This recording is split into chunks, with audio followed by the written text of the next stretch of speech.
The dust hadn't settled on Thomas Mitchell's grave when Willa Mitchell realized she was pregnant with their second child.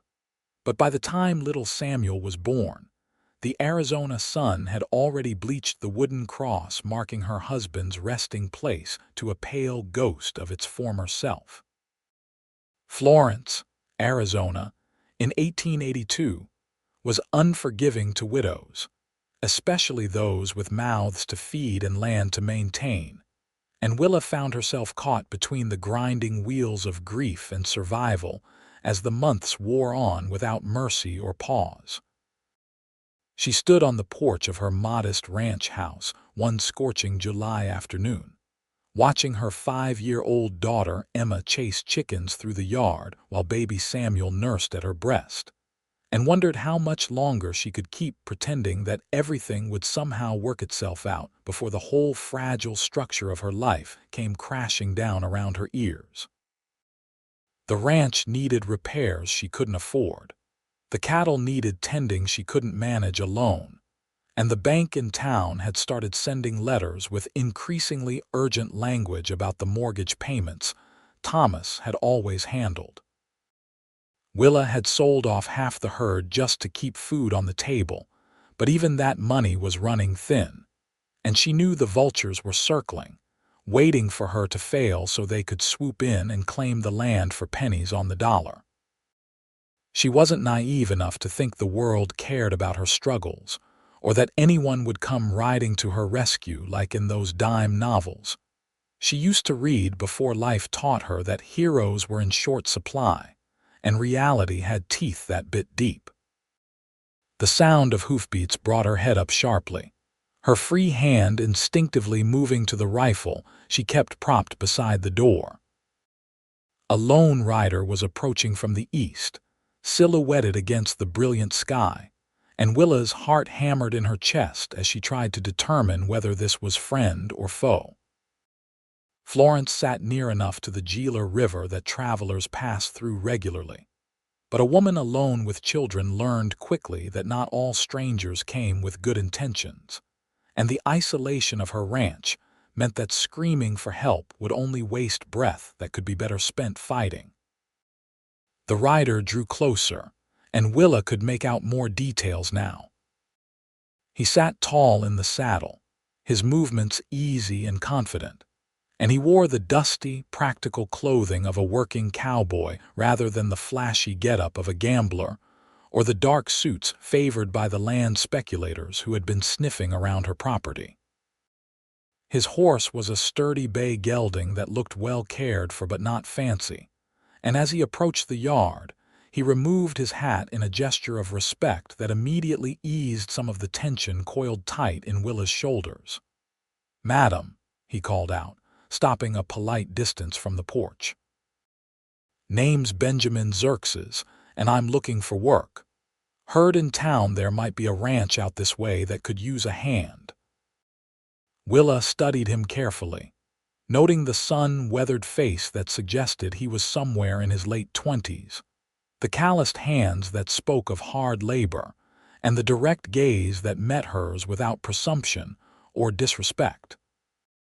He had dark hair that curled slightly at his collar, a strong jaw shadowed with stubble, and eyes the color of coffee that held a mixture of hope and weariness she recognized all too well.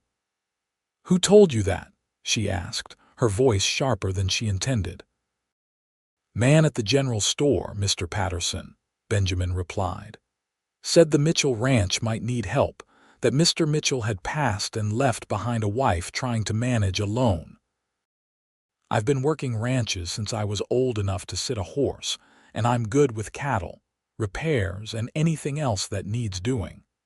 I'm honest, I don't drink to excess, and I'm willing to work for fair wages and a place to sleep." Willa felt Emma pressing against her skirts, peering out at the stranger with wide, curious eyes.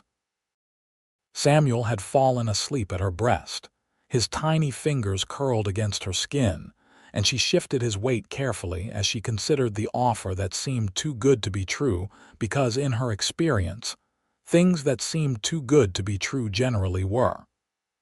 "I can't pay much," she said bluntly. Money's tight, and I won't lie about that. I'm not asking for much, Benjamin said. Just enough to get by and maybe save a little. I've been drifting for a while now, and I'm looking to settle somewhere for a spell, do some honest work for honest people. Something in his voice, a bone-deep sincerity that couldn't be easily faked, made Willa's decision for her. She needed help desperately, and pride was a luxury she couldn't afford when her children's welfare hung in the balance. "There's a bunkhouse out back," she said. "It hasn't been used in a while, but it's sound enough. I can offer you $30 a month, 3 meals a day, and a roof over your head. In exchange, I need help with the cattle, the fences, the barn roof that's been leaking, and about 100 other things that have gone to seed since my husband died." Benjamin's face broke into a smile that transformed his weathered features, making him look younger and somehow more vulnerable. "That's more than fair, madam. You won't regret this, I promise you that." Willa wanted to tell him that she had already tallied up all the ways this could go wrong, that trust didn't come easily to her anymore, but instead she just nodded and said, "My name's Willa Mitchell, and this is my daughter Emma. The baby is Samuel. I expect hard work, honesty, and respect, Mr. Xerxes, and in return I'll treat you fairly and feed you well. Call me Ben," he said, swinging down from his horse with an easy grace that spoke of years in the saddle. "And you have my word on all counts, Mrs. Mitchell." That first day set the pattern for the weeks that followed, and Willa was surprised to discover that Ben Xerxes was exactly what he claimed to be. A skilled ranch hand who worked from sunup to sundown without complaint, and who treated her with a respect that never crossed the line into familiarity. He fixed the barn roof in 3 days, mended miles of fence line, helped her move the cattle to better grazing, and slowly but surely brought the ranch back from the edge of collapse. Willa found herself watching him sometimes when she thought he wouldn't notice, studying the way he moved with such confidence and capability, the way he spoke gently to the horses, the way he always took his hat off when he came to the house for meals. Emma took to him immediately, following him around the yard like a devoted puppy, and chattering away about everything and nothing while Ben listened with patient attention and answered her endless questions with good humor. Willa had been worried about bringing a stranger into their lives, about how Emma might react to having a man around after losing her father, but the little girl seemed to blossom under Ben's kind attention, and Willa couldn't deny that it warmed something cold inside her chest to see her daughter laughing again. The summer heat pressed down on Florence like a physical weight, turning the days into shimmering mirages and the nights into brief reprieves that never quite cooled enough for comfort. Willa spent her days cooking, cleaning, tending to Samuel, watching over Emma, and trying to keep up with the endless tasks that came with maintaining a household in the harsh Arizona territory.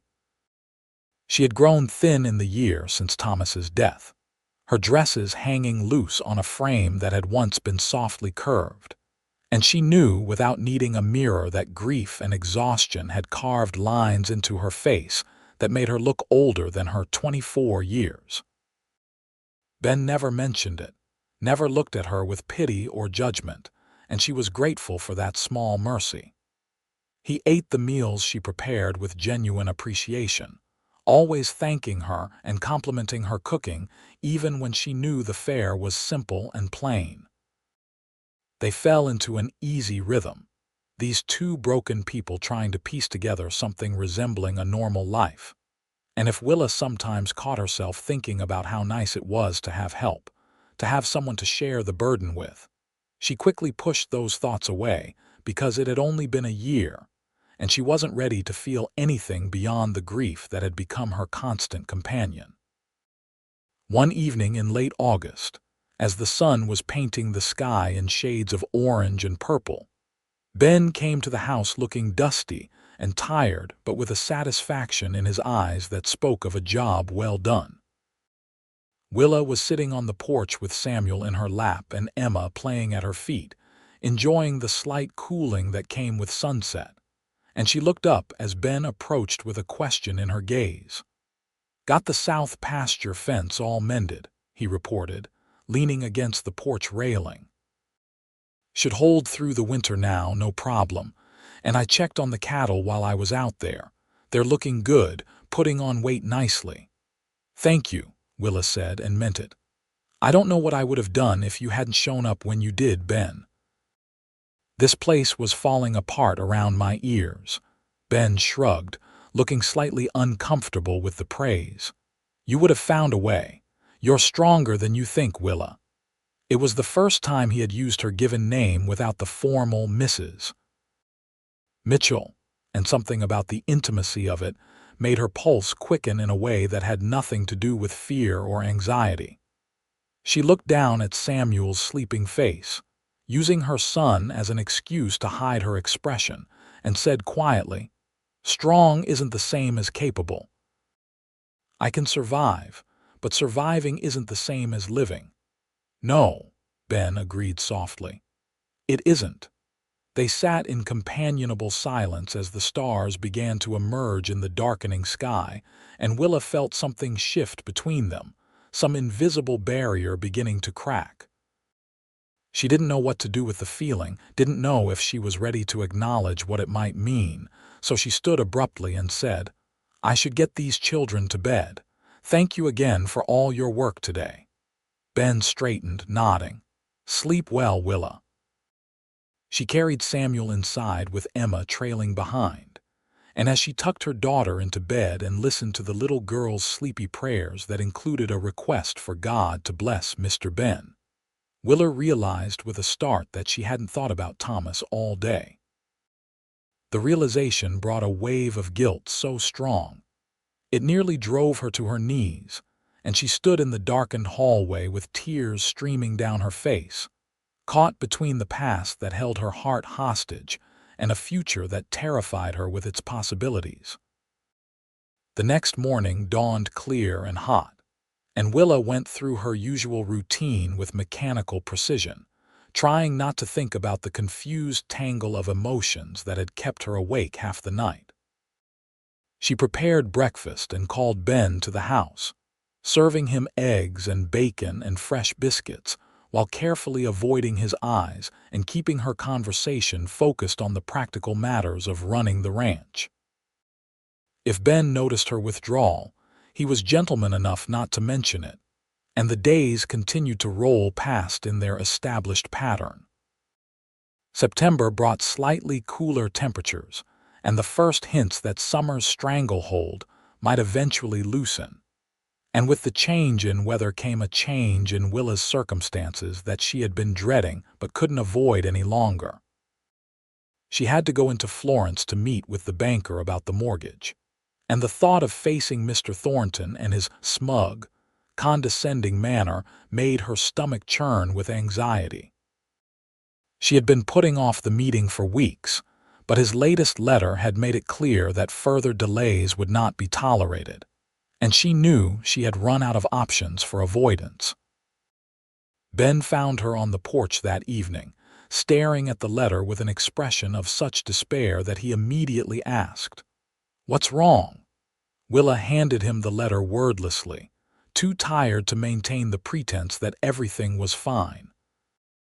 Ben read it quickly, his jaw tightening with anger as he took in the banker's thinly veiled threats about foreclosure and auction. "This is dated 2 weeks ago," he said. "Why didn't you tell me?" "Because it's not your problem," Willa said wearily. "You work for me, Ben, but you're not responsible for my debts or my failures." "That's where you're wrong," Ben said with unexpected intensity. "I've been living here for almost 2 months now, eating your food, sleeping in your bunkhouse, drawing wages from your purse. Everything that affects this ranch affects me, and I'm not about to stand by and watch some banker steal your land out from under you." "What do you suggest I do?" Willa asked bitterly. "I don't have the money to pay what's owed, and selling more cattle will only put us in worse shape come winter." I'm trapped, Ben, and there's no way out that I can see." Ben was quiet for a long moment, his face thoughtful in the fading light. Then he said slowly, "How much do you owe?" $300, Willa admitted. $300 I don't have and can't get." "I have it," Ben said. Willa stared at him in shock. "What?" "I have $300, Ben repeated. "Saved up from years of working different ranches, living cheap, and putting aside every penny I could. I was saving it to maybe buy some land of my own someday, but that can wait. Let me pay off the mortgage." "Absolutely not," Willa said immediately. "I can't take your savings, Ben. That's your future you're talking about." "And this ranch is yours," Ben countered. "Your future and Emma's and Samuel's. I'm not asking you to take it as charity, Willa. Consider it a loan if that makes you feel better, or better yet, consider it an investment. Make me a partner in the ranch, give me a stake in what we're building here, and let me help you save what your husband worked so hard to create." The offer was so unexpected, so generous, that Willa felt tears spring to her eyes. "Why would you do that?" she whispered. "You barely know me." Ben took a step closer, and in the dim light she could see the emotion written plainly on his face. "I know you're a good woman trying to do right by her children," he said. "I know you work harder than any two people I've ever met, and I know this ranch matters to you more than anything. That's enough for me, Willa. Let me help." She wanted to refuse, wanted to cling to her pride and her independence and her determination to manage alone, but the weight of that determination was crushing her, and the thought of having help, of sharing the burden, was so tempting she could barely breathe. "As a loan," she said finally. "I'll pay you back every penny with interest as soon as I'm able." "As a loan," Ben agreed, though the smile playing at the corners of his mouth suggested he had no intention of ever collecting. "We'll go into town tomorrow and settle things with the bank."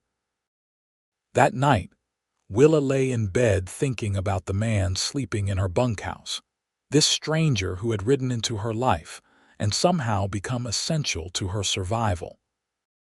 She thought about Thomas, about the love they had shared and the life they had planned, and she felt the familiar ache of loss that never quite went away.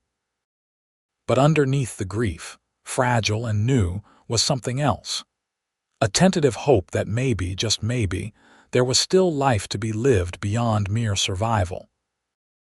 The trip to Florence the next day was hot and dusty, with Emma riding between Willa and Ben on the wagon seat, and Samuel secured in a basket at Willa's feet. The town was busy with the usual traffic of ranch hands, merchants, miners, and settlers, all going about their business under the relentless Arizona sun. Willa felt her anxiety rising as they approached the bank, but Ben's steady presence beside her provided a strange sort of comfort, and she drew strength from his quiet confidence. Mr. Thornton was exactly as unpleasant as Willa had anticipated, his small eyes gleaming with barely concealed satisfaction as she entered his office. He clearly expected her to beg for an extension, to plead for mercy, and the surprise on his face when Ben calmly counted out $300 in cash was almost worth the humiliation of needing the help in the first place. "I believe this settles Mrs. Mitchell's account," Ben said coolly, pushing the money across the desk. "We'll need a receipt showing the mortgage is paid in full." Thornton's mouth worked soundlessly for a moment before he managed to compose himself. "Yes. Well, that's most irregular, but if the debt is settled then I suppose there's nothing more to discuss. I'll have the papers drawn up immediately." They left the bank with the precious receipt in hand, and Willa felt as if a massive weight had been lifted from her shoulders. She turned to Ben, words of gratitude tumbling over themselves in her mind, but he just smiled and said, "How about we treat Emma to some candy from the general store? I think we've all earned something sweet today." Emma's delighted squeal made them both laugh, and as they walked toward the store, Willa realized she was happy. Actually, genuinely happy for the first time in longer than she could remember. The realization brought a pang of guilt that she quickly suppressed, reminding herself that Thomas would have wanted her to be happy, would have wanted her to live and not just survive. The autumn months that followed were good ones, with the ranch running smoothly under their combined efforts and the specter of foreclosure finally banished. Ben proved to be not just a capable ranch hand but a shrewd manager, suggesting improvements and changes that increased their efficiency and profitability. Willa found herself relying on his judgment more and more, and their evening conversations on the porch became the highlight of her days. They talked about everything and nothing, their childhoods, their dreams, their disappointments and hopes. Ben told her about growing up in Texas, about learning to ride before he could walk, about losing his parents to cholera when he was 16 and drifting ever since, looking for somewhere to belong. Willa told him about meeting Thomas at a church social in Missouri, about the adventure of coming west, about the joy of Emma's birth and the terror of Samuel's arrival without his father there to see it. "It's been a year," Willa said one cool October evening, almost to herself. The anniversary of Thomas's death had passed quietly a few days earlier, marked only by a visit to his grave and a few tears shed in private. "A whole year since he died, and sometimes I can barely remember his face without looking at the daguerreotype. Does that make me a terrible person?" Ben was quiet for a moment, considering his words carefully. "It makes you human," he said finally. "Grief doesn't follow a schedule, Willa, and healing doesn't mean forgetting. Your husband will always be a part of you, a part of Emma and Samuel, but that doesn't mean you have to stop living your own life." "I don't know how to move forward," Willa admitted. "I feel like I'm stuck between what was and what could be, too afraid to let go and too tired to keep holding on." Ben reached over and took her hand, the first time he had deliberately touched her beyond the accidental brushes that came with working together. His palm was warm and calloused against hers, solid and real, and Willa felt her heart stutter in her chest. "Then let's call this one yours," he said quietly. "This year, this life, this future. Let it be yours, Willa, not defined by what you lost, but by what you choose to build." She looked at him in the lamplight spilling from the house windows, at this man who had become so important to her without her quite realizing when or how it had happened, and she felt the last of her resistance crumble. "I'm afraid," she whispered. "So am I," Ben admitted. "But I'm more afraid of walking away from something real because the timing isn't perfect or because people might talk. I've developed feelings for you, Willa, and I think you might feel the same way about me, and I'm not going to apologize for that or pretend it isn't happening." "People will say it's too soon," Willa said, but her hand remained in his, her fingers curling around his palm. "People will always find something to say," Ben replied. "But we're the ones living our lives, not them. If you need more time, I'll wait. If you need space, I'll give it to you. But I won't lie about what I feel or pretend that working beside you every day, watching you with your children, seeing your strength and your kindness, hasn't made me fall in love with you." The declaration hung in the air between them, bold and honest and terrifying. Willa felt tears streaming down her face, but they weren't tears of grief this time. They were tears of relief, of release, of the sweet pain that comes with letting go of one life and reaching for another. "I love you too," she said, the words feeling strange and new on her tongue but right in a way that settled deep in her bones. "I didn't want to, didn't think I could, but I do." Ben brought her hand to his lips and kissed her knuckles gently, his eyes never leaving hers. "Then let's build something together," he said. "Not rushing, not forgetting what came before, but moving forward into whatever comes next." They sat on that porch until the stars wheeled overhead, and the night air grew cold enough to send them inside, talking about possibilities and plans and the careful steps they would take toward building a life together. It wasn't a proposal, not yet, but it was a promise, an acknowledgement that what was growing between them was worth nurturing and protecting. The winter that followed was mild by Arizona standards, with cool nights and pleasant days that made working outdoors bearable. Ben moved through the ranch with a new sense of purpose, no longer just a hired hand but a partner in every sense of the word, and Willa found herself leaning on him in ways that went beyond the practical. They were careful around Emma, not wanting to confuse or upset the little girl, but children are perceptive creatures, and one day Emma announced cheerfully that she liked it when Mr. Ben smiled at her mama, because it made Mama smile too. The simple observation made both adults laugh, and Ben scooped Emma up and spun her around until she shrieked with delight. Watching them together, Willa felt her heart expand with a love that encompassed not just Ben but this whole new life they were building together, and she sent up a silent prayer of gratitude for the unexpected second chance she had been given. As Christmas approached, Ben surprised Willa by riding into Florence and returning with gifts for the children: a wooden doll for Emma and a soft toy horse for Samuel.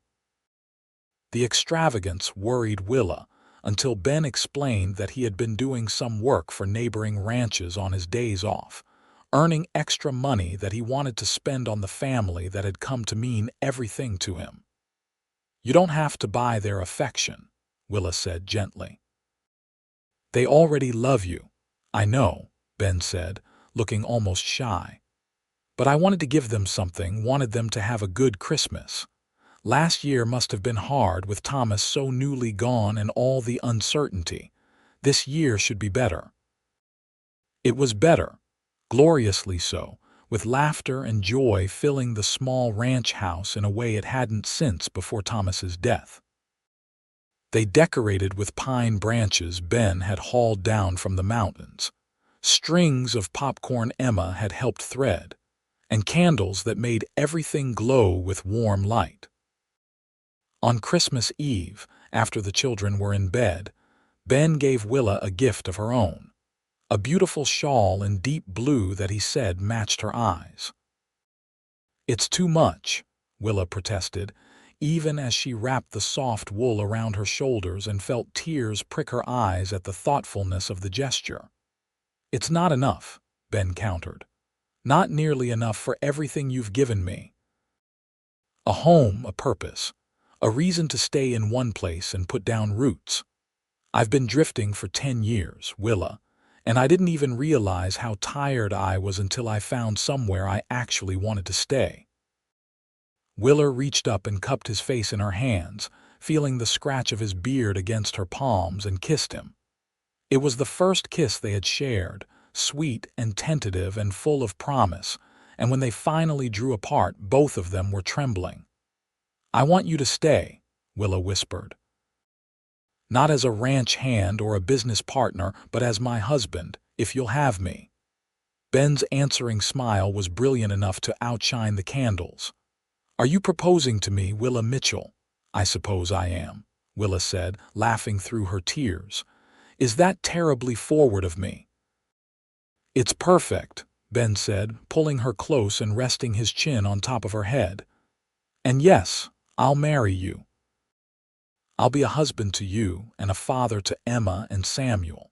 And I'll spend every day for the rest of my life making sure you never regret taking a chance on a drifting cowboy who showed up on your doorstep looking for work." They were married in early January of 1883, in a simple ceremony at the small church in Florence, with Emma as an excited witness and Samuel gurgling happily in Willa's arms. There were some whispers among the townspeople about the indecent haste of a widow remarrying, but most of the community had seen how hard Willa had worked to keep her ranch going and how helpful Ben had been, and they offered genuine congratulations and well wishes. The wedding night was tender and careful, two people learning each other's bodies and hearts with patience and care. Ben was gentle with Willa, understanding that this was complicated for her, that making love with someone new when her husband's memory was still fresh came with layers of emotion that couldn't be rushed or dismissed. They took their time, building intimacy slowly, and by the time dawn painted the sky outside their window, they had forged a connection that felt solid and real and theirs. Life as a married couple settled into a rhythm that felt natural and right, with Ben now sleeping in the main house and taking his place as the head of the household. He was wonderful with the children, patient with Emma's endless questions and gentle with baby Samuel, and Willa felt her love for him deepen with every passing day. The guilt she had feared would plague her never materialized in the way she expected. Instead, she found a way to hold both her memories of Thomas and her love for Ben, understanding that the human heart had a remarkable capacity for accommodating seeming contradictions. Spring brought new life to the ranch, with calves being born and the desert blooming in unexpected colors after good winter rains.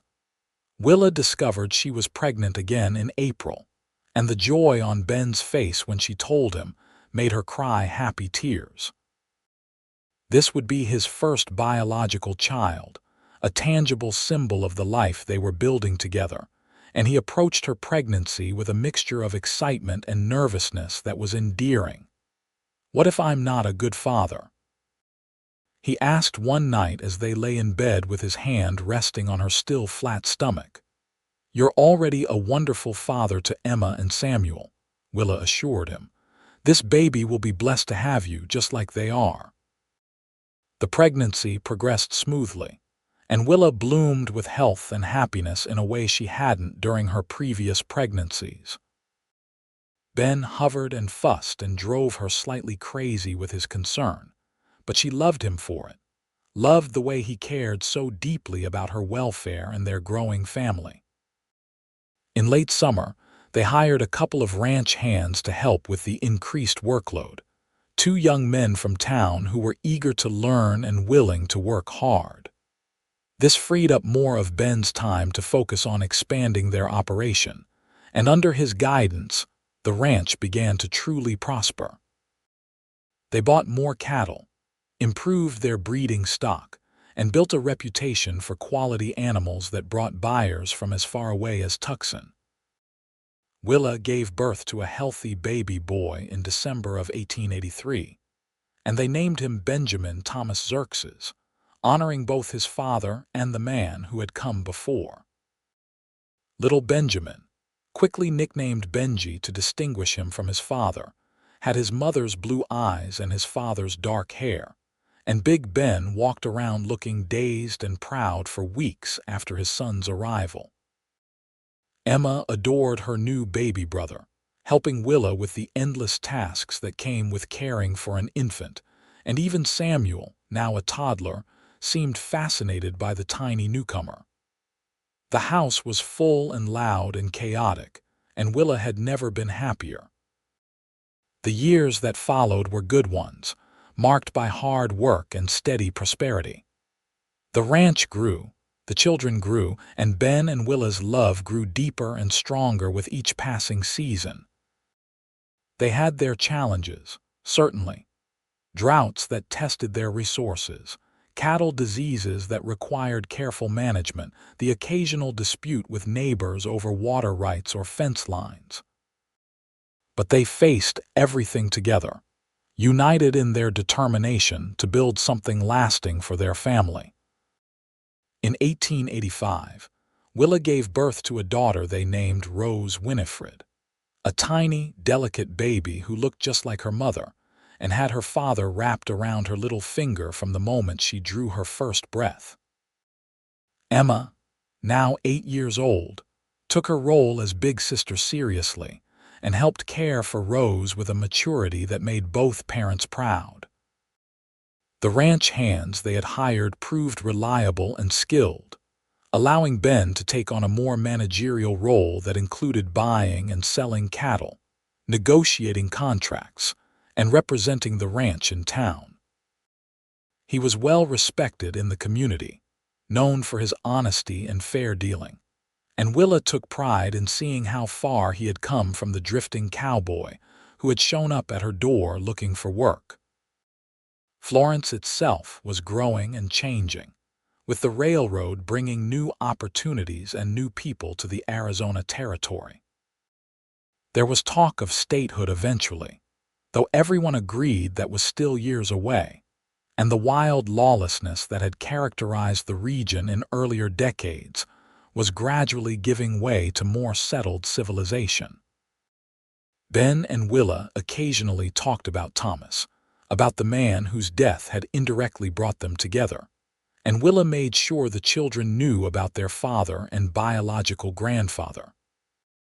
She wanted Emma and Samuel to have memories and stories to hold on to understand where they came from, and Ben supported this completely. He never tried to replace Thomas in the children's hearts, but rather carved out his own place alongside those memories, and the children loved him no less for the distinction.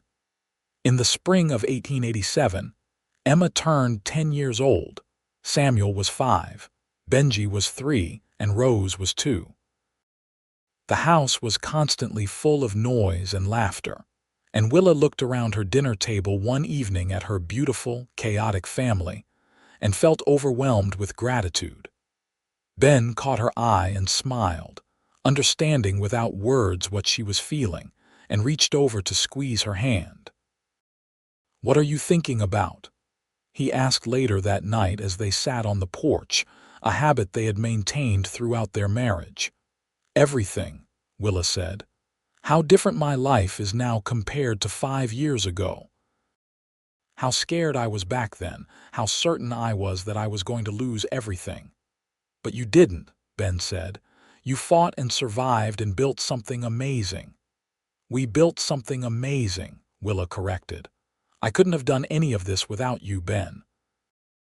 You saved me in more ways than just paying off that mortgage." "You saved me right back," Ben said. "Gave me a reason to stop drifting, gave me a home and a family and a purpose. I was just existing before I met you, Willa, going through the motions without really living. You changed all that." They sat in comfortable silence, listening to the sounds of the desert night, and Willa reflected on the strange paths life took. If Thomas hadn't died, if Ben hadn't shown up looking for work, if she hadn't taken a chance on a stranger, her life would be completely different. She still missed Thomas sometimes, still felt the echo of that old grief, but it no longer defined her. She had found a way to honor the past while embracing the present, and that balance felt like a hard-won victory. The summer of 1887 brought a record heat wave that tested everyone's endurance and patience. The cattle suffered, water became scarce, and tempers ran short as the relentless sun beat down day after day without relief. Ben worked tirelessly to keep the livestock watered and alive, drilling a new well when the old one started to run dry, and Willa did her best to keep the household running smoothly despite the oppressive heat. It was during this difficult time that tragedy struck their neighbors, the Robertson family. A fire broke out in their barn during the hottest part of the day, and despite everyone's best efforts, the structure burned to the ground, taking most of their hay stores and 2 horses with it. The Robertsons were devastated, facing financial ruin, and the community rallied to help them rebuild. Ben organized a barn raising, calling in favors from every rancher and farmer in the area, and Willa coordinated the women in preparing food for the workers. For 3 days, the community came together in a display of neighborly support that reminded everyone why they had chosen to make lives in this harsh but beautiful land. The new barn went up quickly, built with skill and care, and the Robertsons were able to face the future with renewed hope. "This is what it's all about," Ben said to Willa as they watched the finished barn standing proudly against the sunset. Community, helping each other, being there when times get tough.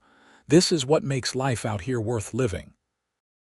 Willa agreed wholeheartedly, and the experience strengthened her appreciation for the community they had built in Florence. These were good people, hardworking and honest, and she was proud to count herself among them. As 1888 dawned, the ranch was more prosperous than ever, and Ben and Willa began to discuss expansion possibilities. They had their eye on a parcel of land adjacent to their property that would give them access to more water and better grazing. And after careful consideration and planning, they made the purchase in March. It was a significant investment, but they had the resources and the vision to make it work, and both of them were excited about the future they were building. Emma was growing into a lovely young lady, responsible and capable, with her mother's beauty and her stepfather's practical nature. Samuel was a typical energetic boy, always getting into mischief but with a good heart underneath. Benji and Rose were still young enough to be completely adorable, and Willa sometimes caught herself just watching them play, marveling at the miracle of their existence. In the fall of 1888, Willa discovered she was pregnant again, their fifth child and third together. Ben was thrilled, though he worried about Willa's health since she was now 30 years old and had already borne 4 children. But Willa assured him she felt strong and healthy, and the local doctor confirmed that everything looked normal and promising.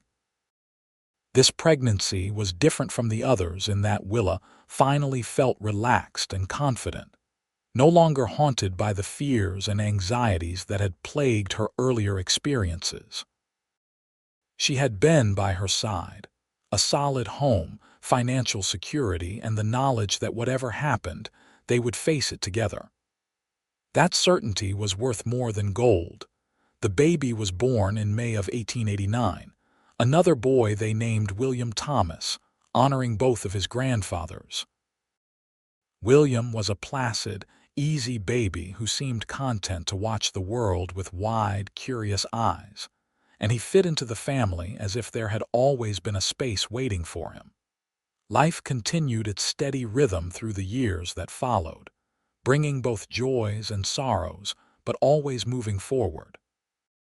The children grew and changed, the ranch prospered and expanded, and Ben and Willa's love matured into something deep and unshakable. They had their disagreements occasionally, of course, because two strong-willed people living in close quarters inevitably clash sometimes, but they had learned to communicate honestly and resolve conflicts with respect and care. In 1892, Emma turned 15, a young woman poised on the brink of her own future. She had attracted the attention of several young men in the area, but she seemed in no hurry to settle down, preferring to help with the ranch and her younger siblings.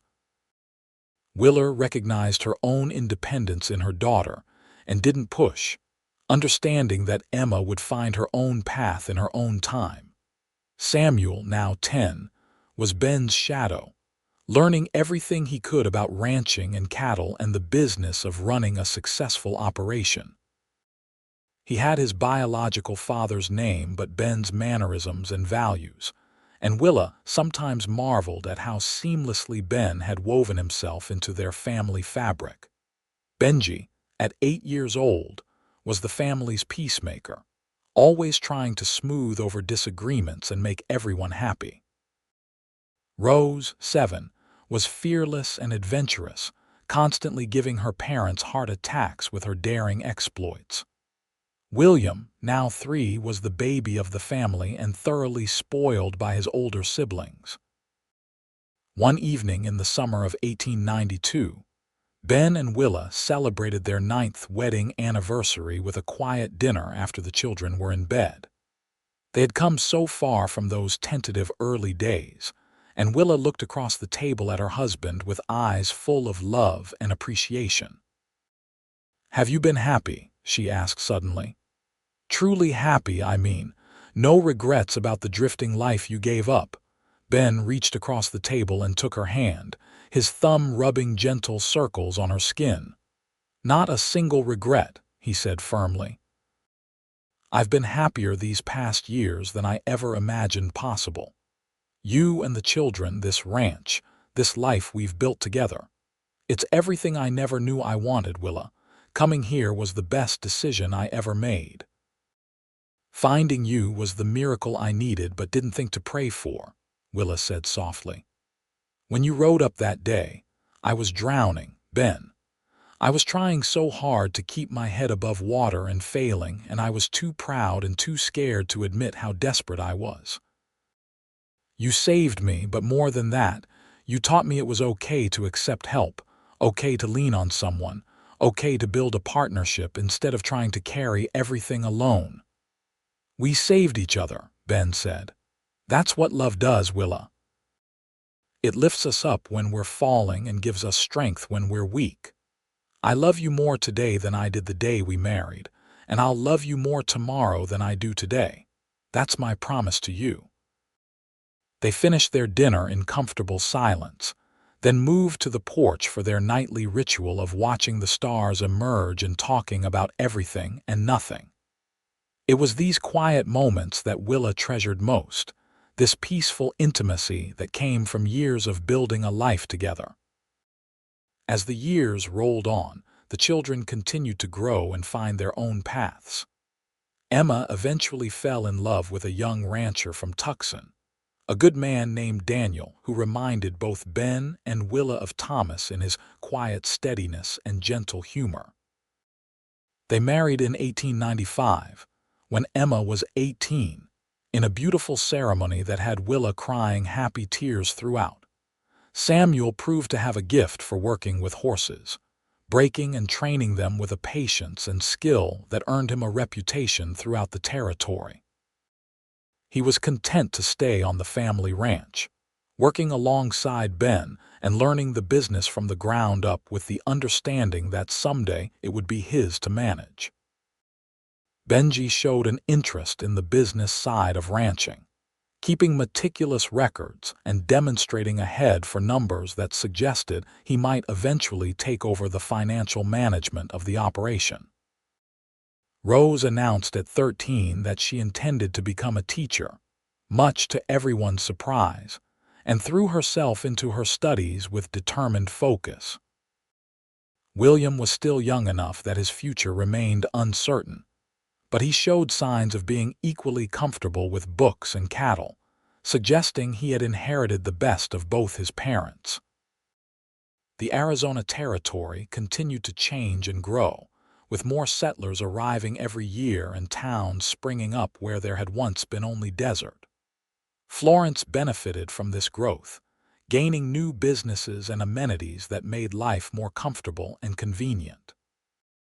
The railroad expanded its reach, making it easier to ship cattle to market and bringing goods that had once been rare luxuries. Ben and Willa watched these changes with mixed feelings, appreciating the improvements, but also nostalgic for the wilder, simpler days of their youth. They were both in their 40s now, still healthy and strong but beginning to feel the weight of years and hard work in their joints and bones. "We're getting old," Willa said one day with a rueful laugh, rubbing her aching back after a long day of preserving vegetables. "Speak for yourself," Ben teased, though he was rubbing his own sore shoulder. "I'm just getting started."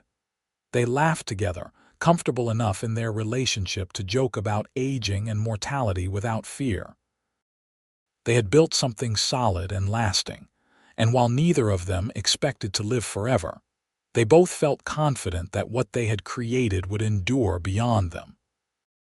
In 1898, the Spanish-American War briefly touched their lives when several young men from Florence enlisted and went off to fight. The conflict was short-lived, and most of them returned safely, but it served as a reminder that the world was larger and more complex than the small corner of Arizona they called home. That same year, Willa and Ben celebrated their 15th wedding anniversary, and the entire family gathered for a big celebration. Emma came with her husband Daniel and their 2 small children, Willa's first grandchildren, and the house was full to bursting with noise and laughter and love. Looking around at her family, 3 generations gathered under one roof, Willa felt a profound sense of satisfaction and completion. "Thank you," she whispered to Ben later that night as they prepared for bed. "For what?" Ben asked, confused. "For everything. For showing up when I needed you most. For loving me and my children. For building this life with me. For giving me more children and more love than I ever thought possible. For all of it." Ben pulled her into his arms, holding her close against his chest where she could hear the steady beat of his heart. "Thank you for taking a chance on a drifting cowboy," he said. "Thank you for letting me stay, for trusting me with your heart and your family, for making me a better man than I ever would have been on my own. I love you, Willa Xerxes, and I'm going to keep loving you until the day I die and probably beyond that too." They held each other in the lamplight, 2 people who had found each other against all odds and built something beautiful from the ashes of grief and loss. Their story wasn't a fairy tale with a perfect prince and princess, but it was real and hard-won and infinitely precious because of the struggles they had overcome together. As 1899 turned into 1900, bringing with it a new century, Ben and Willa stood on their porch and watched the sun rise over their land. The ranch had grown from the struggling property Willa had been trying desperately to save into one of the most successful operations in the region. Their children were healthy, happy, and finding their own ways in the world. Their love had deepened and matured into something unshakable. "A new century," Ben mused. "Think about all the changes we've seen in just the last 18 years. Imagine what the next 100 will bring. I hope our great-great-grandchildren will stand on this porch someday and remember us," Willa said. "I hope they'll know the story of how we found each other, how we built this life, how love can bloom even in the hardest circumstances." "They will," Ben said with confidence. "Because the love we've built here, the family we've created, that's our legacy. That's what will last long after we're gone." Samuel, now 18 and increasingly taking on more responsibility for running the ranch, came around the corner of the house leading a horse. "Morning," he called out. "I'm heading out to check on the herd in the north pasture. Should be back by afternoon." "Be careful," Willa called after him, the automatic response of a mother who still saw her children as babies even when they were grown. Samuel waved acknowledgement and rode off, and Willa leaned against Ben with a contented sigh. "He's so much like you," she said. "Capable and confident and kind. You've been such a good father to him and Emma, Ben. I don't think I've ever properly thanked you for that." "They're my children," Ben said simply. "Maybe not by blood in their case, but by choice and love, which matters just as much. Raising them has been one of the great privileges of my life." The morning stretched ahead of them, full of the usual tasks and responsibilities that came with ranch life, but neither of them was in a hurry to begin. These quiet moments together had sustained them through years of challenges and would continue to sustain them through whatever the future held. Benji emerged from the house rubbing sleep from his eyes, followed by Rose, who was already dressed and ready for the day despite the early hour. William toddled out behind them, making a beeline for Ben, who scooped him up with practiced ease. "Morning, Papa," William said, wrapping his small arms around Ben's neck. "Morning, little man," Ben replied, his heart swelling with love for this child who had known him as father from his first breath. The family gradually assembled for breakfast, the usual chaos of getting everyone fed and ready for the day unfolding with familiar rhythm. Willa moved through it all with practiced efficiency, and Ben helped where he could. the two of them working together as smoothly as they had for nearly 2 decades. After breakfast, as the children scattered to their various tasks and activities, Ben pulled Willa aside. "I have something for you," he said, producing a small wrapped package from his pocket. "It's not my birthday or our anniversary," Willa protested, even as she accepted the gift with curious delight. "Does there need to be a special occasion to give my wife a present?" Ben asked with mock indignation. Willa unwrapped the package to reveal a delicate silver locket. Inside were 2 tiny photographs, one of Thomas holding baby Emma and one of Ben holding baby Benji. She looked up at him with tears in her eyes, understanding the significance of the gift immediately. "Both of them," she whispered. "Both fathers, both loves, both parts of my life." "Both parts of our life," Ben corrected gently. "Thomas will always be important, always be remembered. He gave you Emma and Samuel, and through his death, however tragic, he inadvertently brought us together. I wanted you to have something that honored both the past and the present." Willa threw her arms around him, holding tight as happy tears streamed down her face. This was why she loved him, why she had chosen him, why their marriage worked so beautifully.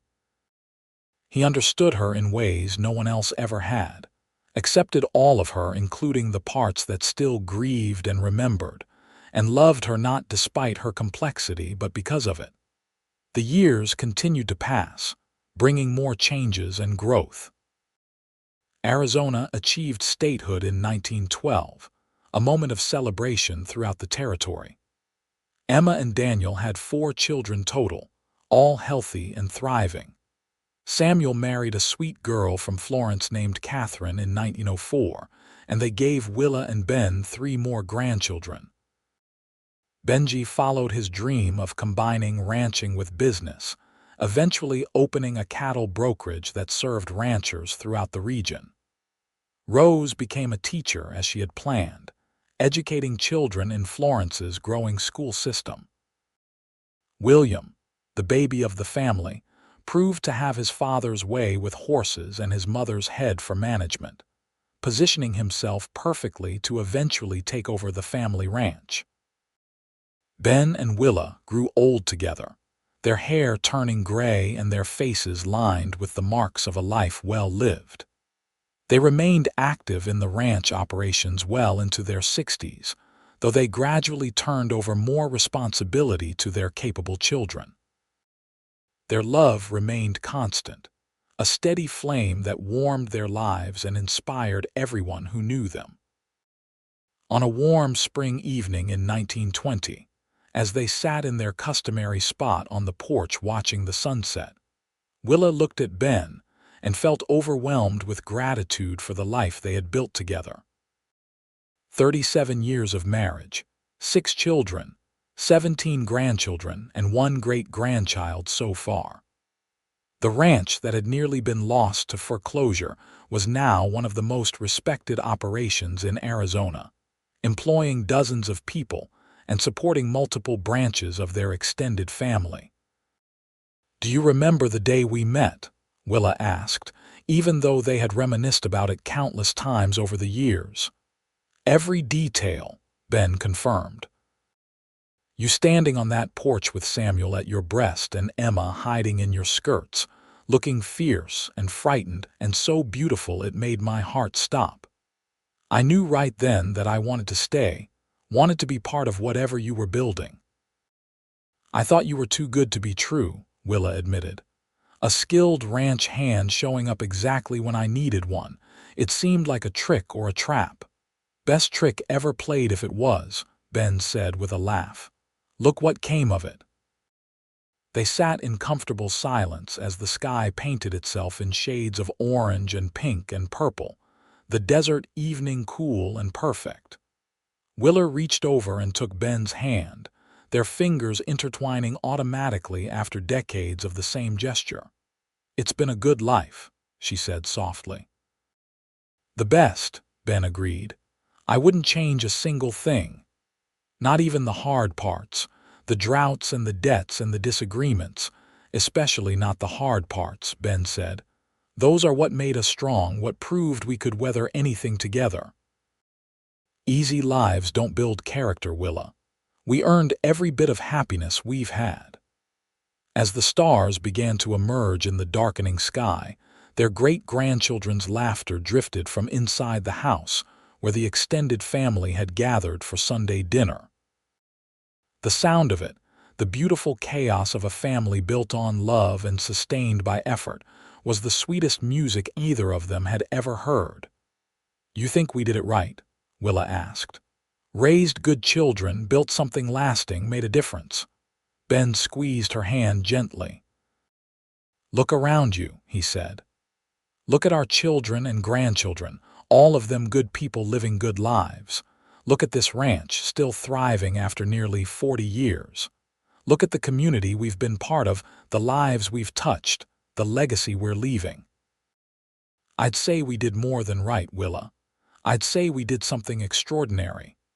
Willa leaned her head on his shoulder, and they watched the night deepen around them. The desert that had seemed so harsh and unforgiving when she was a desperate widow trying to survive had become home, a place of beauty and belonging that had cradled her family through generations. "I love you," she said, the same words she had spoken thousands of times but which never lost their power or meaning.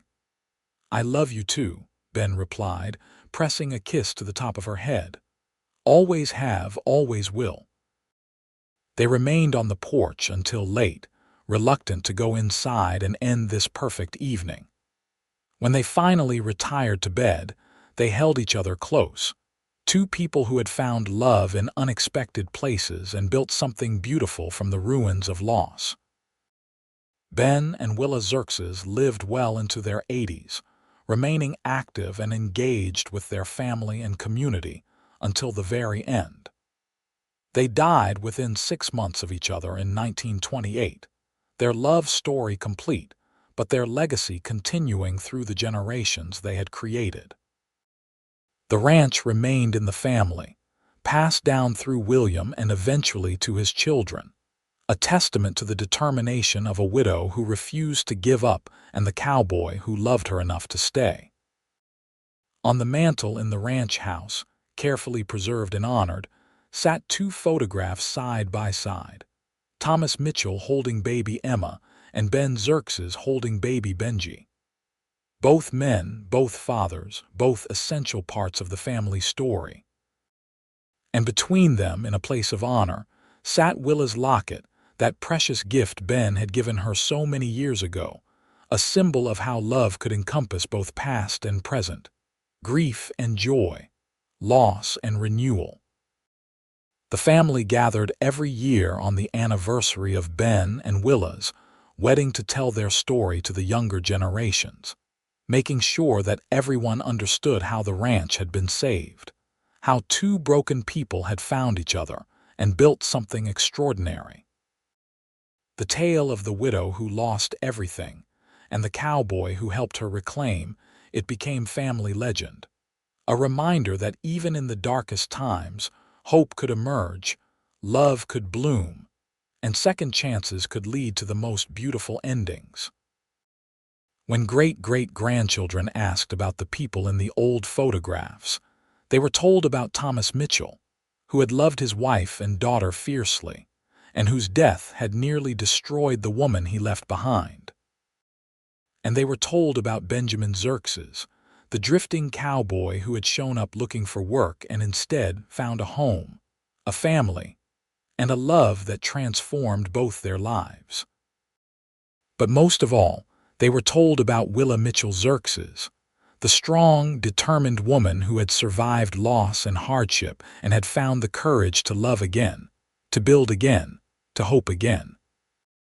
Her strength and resilience became the foundation upon which generations built their own lives, and her story inspired countless others facing their own trials and tribulations.